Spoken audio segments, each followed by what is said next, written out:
Sometime back, I did a video on the Joolca Hottap, which I had just got myself. Something I never got around to doing was a real life test. Here we are at Kangaroo Island. Perfect time to do a review as to how it works.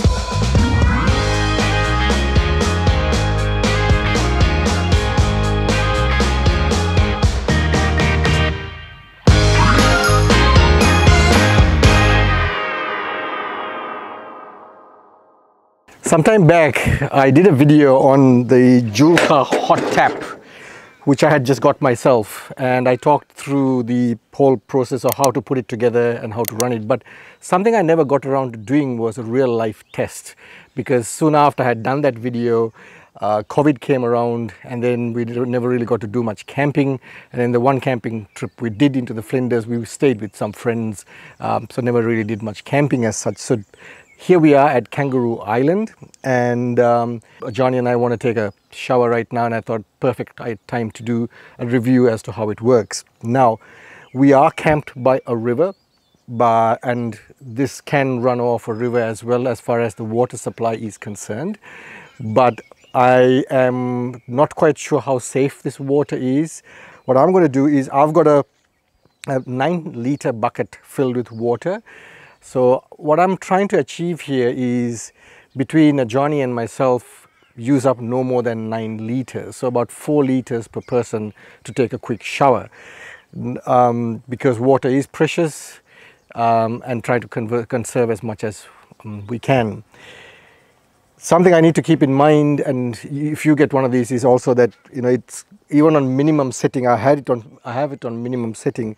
The flow rate can be a bit on the faster side, so don't get too comfortable, that's what I'm trying to say, under the shower, and get it done as quickly as possible. So let me talk you through putting it all together, and then we'll give a real test while I take a shower and see how that works. So first of all, you got to put the feet together.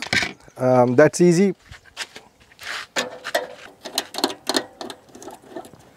Once you have installed the feet, then you need to get the other connections done. So you need to get the inlet, that is the water supply, and that's usually the blue hose.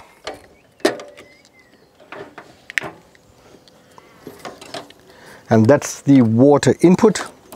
Then red hose, which is for the hot water out. So the red hose is the hot water out, and that goes into the shower control unit, and then the shower head goes onto the other end, and you can adjust it any way you want. On off switch is there. Next thing you got to connect is the pump. Now this is essential because the pump is what draws the water from the bucket or river, if you're using a river, and that in turn gets warmed up. So now when you're hooking up the pump, it's very, very important that you remove, there are these little red stoppers on either end. That's just to keep dust from going in while it's packed away in your vehicle. Make sure you remove those. And the direction of flow is indicated on the back of the pump, so that's very important. So what is going into the bucket should be on this end, and then the inlet pipe into the hot tap system comes in here. So that's the filter. That's all ready to go. Next thing to connect is the gas supply.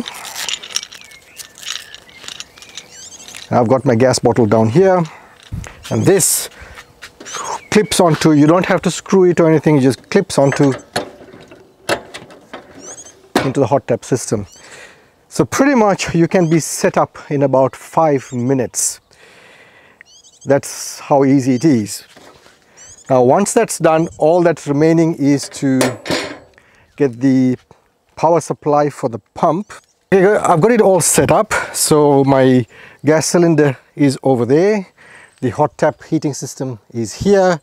The pump is in there, and going into the pump is the filter I talked about a little earlier. That's the filter in there, goes in the bucket there, and that'll draw water from there, pump it through into the hot tap system, and then the gas will help it heat it up. And then my shower rose is all ready to be used inside here, and all I have to do is take a shower and then see how long it takes and whether I can get it done. So basically, between the two of us, each one of us should only use about 4 liters. Now, I don't know whether that's going to be practical, but let's see how it goes. So once everything is hooked up, and what you do, all you do is switch on the gas. This setting here is the intensity of heat, and this is the amount of flow. So in my case, I've kept everything to a minimum because I want a minimum as possible flow, because my idea is to conserve water. And then the heat, I'm keeping it as low as today is a relatively warm day, so I don't need too much hot water. And then thereafter, as soon as you activate or switch on the shower and the water starts flowing through the hot tap, the ignition will happen automatically. Now, if you want to double check if the igniter has worked, you can look through this window and you should be able to see the flame. Otherwise, you can hear it kicking in. So Johnny and I, we both took a shower just now, and before I get to telling you how much water it actually consumed, I thought I'd share this with you as well. What I do on the back of the in this rubbish bag, I carry a couple of these, I carry 3 of these exercise mats, and they're super handy. So I carry these exercise mats, and what I do is when I'm having a shower, I chuck one of these in here. So I've already got one in here where we took the shower, and that keeps mud and dust and so on getting onto your feet. So they're super useful. So I thought I'd just quickly share that with you. All right, so it didn't quite work out as within 9 liters as the bucket takes. I guess it depends on each individual how much water they consume, but between the two of us, and it was a quick shower though, we consumed about 11 liters. So that's about 2 liters more than I planned for. So just keep that in mind. The flow is, even at its minimum, it can be a little bit on the faster side. I don't think they could do it any slower than that because they need a certain amount of pressure running through that. So you need to be well aware of that. So depending on how far you're going, how much water you're carrying, and how often you get to replenish that water, then you're going to have to plan your shower days. So yeah, so 12 liters between Ajani and myself. Setup time, as I said, was about 5 to 6 minutes, and then thereafter, it's just a matter of jumping in and getting that shower. We feel super refreshed now. So hope you found it useful. If you did like it, give it a thumbs up. If you haven't subscribed already, please hit that subscription button and the notification bell, because my channel is all about sharing my overlanding experiences with the rest of the community. And thanks for watching.